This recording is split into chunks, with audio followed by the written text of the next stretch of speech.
Hello everybody, welcome back to the channel and welcome to one of our weekly Demon Slayer Season 2 discussion videos. Today we're here to talk all about Episode 7, Set Your Heart Ablaze, the final chapter in the Mugen Train arc. We did it! We did it! We have seen this thing probably, if you're like me, 4 separate times now, if you include the game. Oh my god. We made it. But with that said, if you haven't done so already, make sure that you hit that like button and boop the up snoot, share if you care, all that fun stuff, subscribe, yada yada. Anyway, let's talk about it. Let's get into it.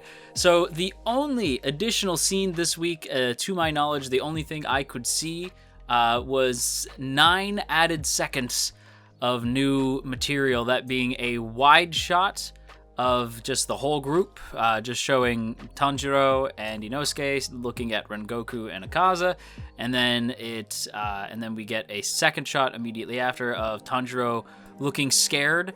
It's sort of a medium shot of just Tanjiro looking scared. It's a touch goofy looking. It's more of like his, like, you know when like Tanjiro's scared but it's his like goofy comedy scared face? It kind of looked like that. It was a little weird. Wasn't sure what to make of it. Okay, I'm just gonna briefly say, before we get into Akaza and Rengoku and the aftermath of all that stuff, this is like a good time to talk about this. So I really don't want to hear anybody say, oh, but the additional scenes made it worth it, because they didn't.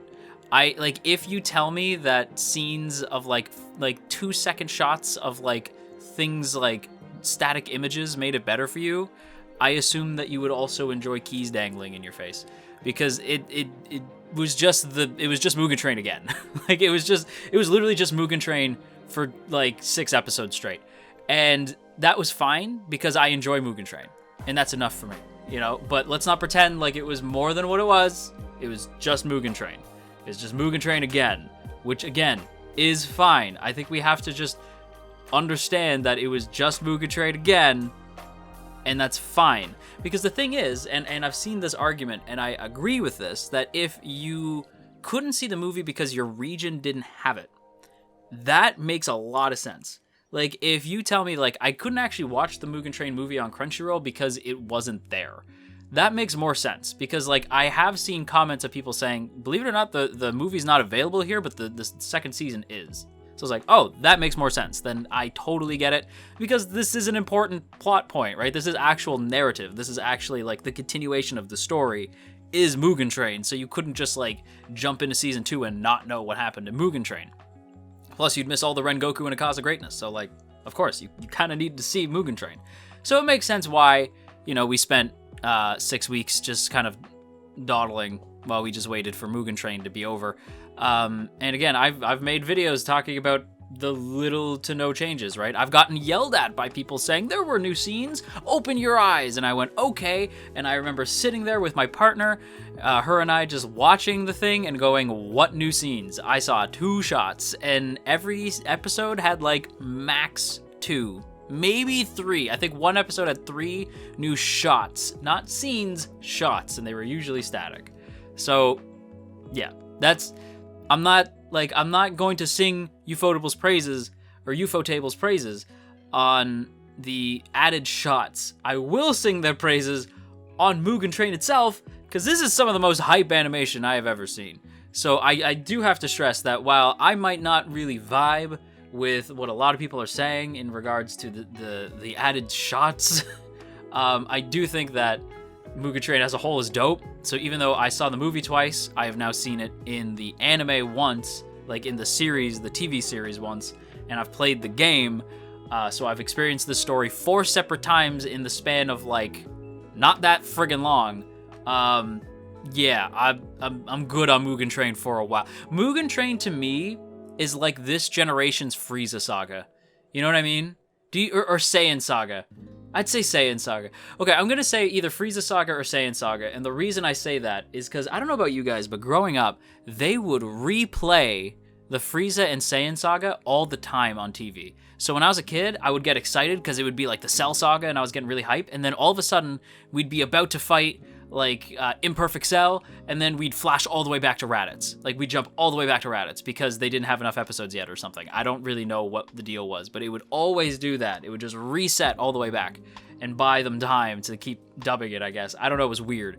But that's kind of what this felt like. This felt like a return to the old style of doing things, where you'd be watching a show, and then the dubbing wasn't done yet, so they flashed all the way back to the beginning, and you had to rewatch all the way back up.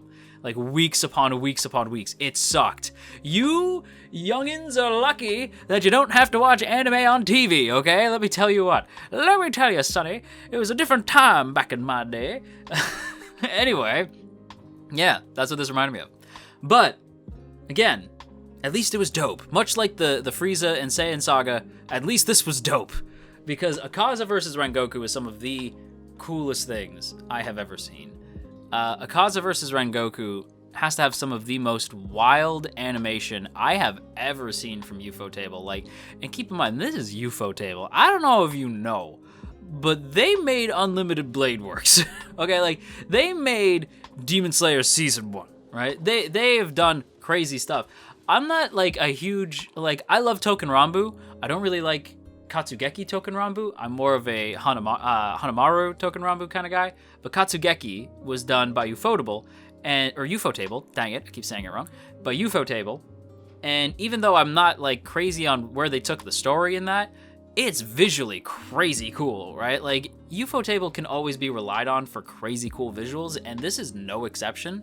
But what I will say is the absolute insanity is just next level. Like, when Rengoku activates his 9th form and just launches at Akaza, it is some of the craziest stuff. The way that, like, 9th form, Rengoku, and, like, they, like, charge at each other.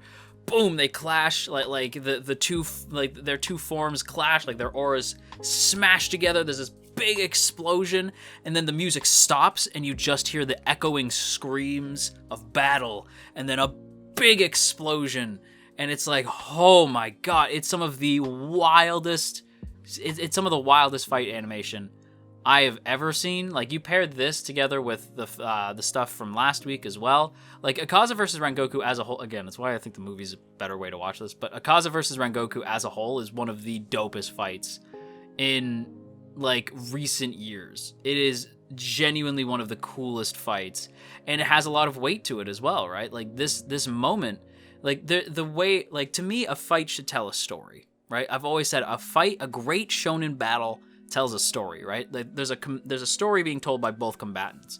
With Rengoku, and Akaza, it's the battle of being human, right? Being human and facing your own mortality, and setting your heart ablaze in spite of it.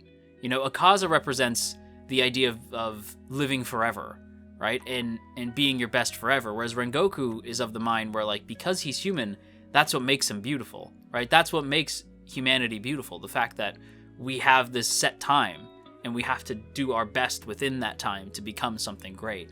Whereas Akaza feels as though he wants to just fight with Rengoku forever.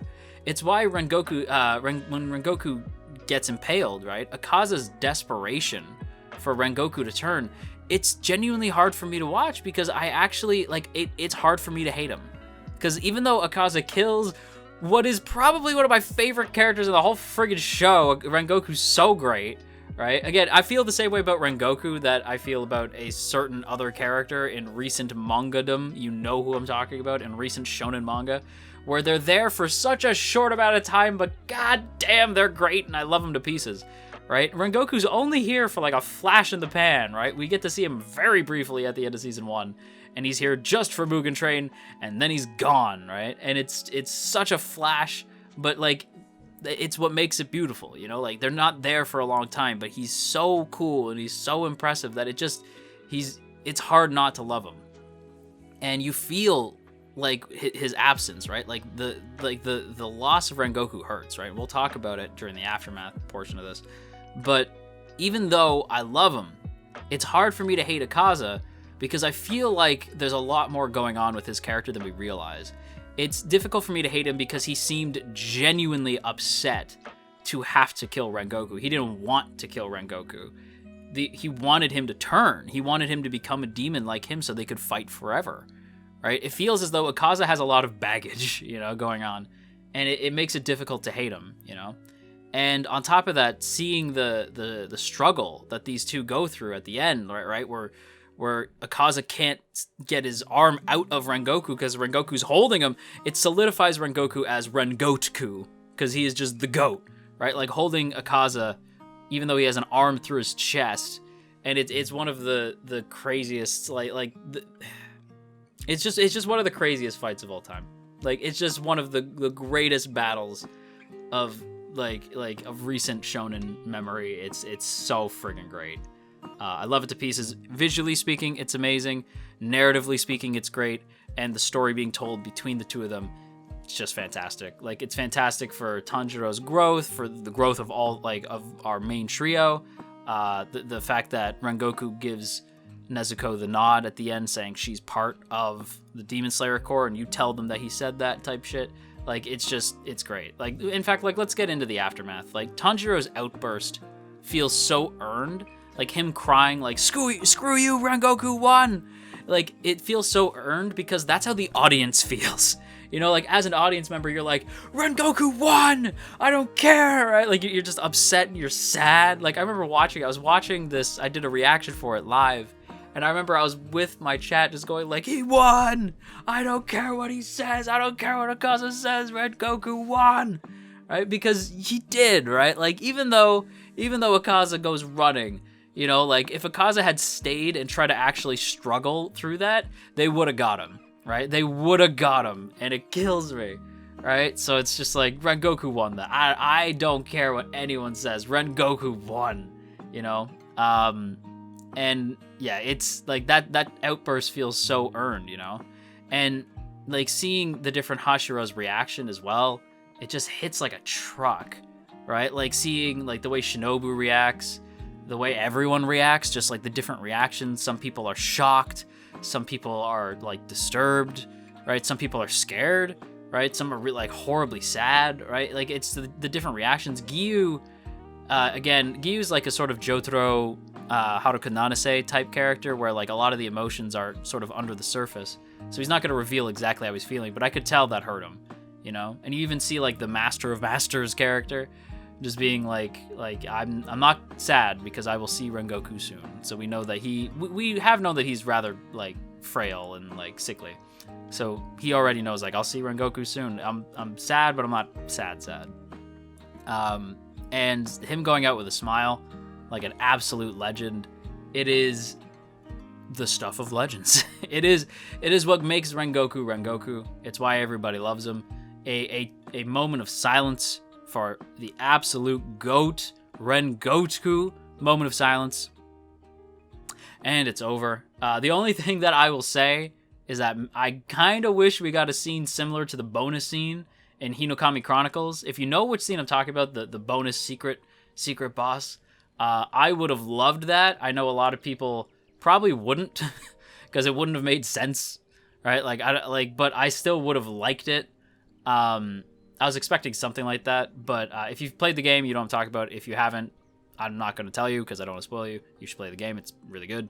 But yeah, like I thought we were going to get something like that. I wasn't sure if that was canon or not, but I would have loved a scene like that in the anime. But we kind of just end where the movie ends, and then next week, it's finally time. We're finally getting into the next part of the story. Feels like it took forever, but hey, we're there. Let's just get it going. So with that said, outro. And that's going to do it for another video for this week, everybody. So I hope you guys enjoyed. If you did, don't forget to boop that up snoot, share if you care, leave a comment down below, and of course, make sure that you hit that subscribe button, ring that bell, and set notifications to all. Let all of AniTube know that you are here.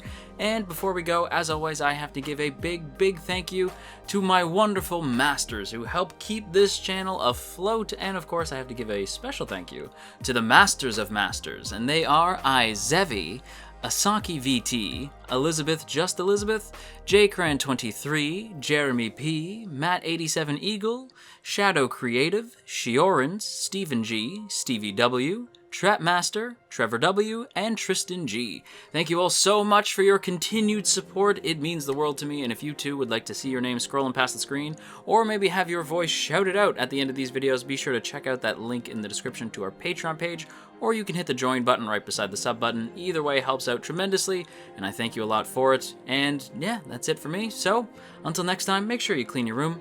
It's filthy. Seriously, a clean room is a clean mind. Just think about it, okay? Anyway, bye.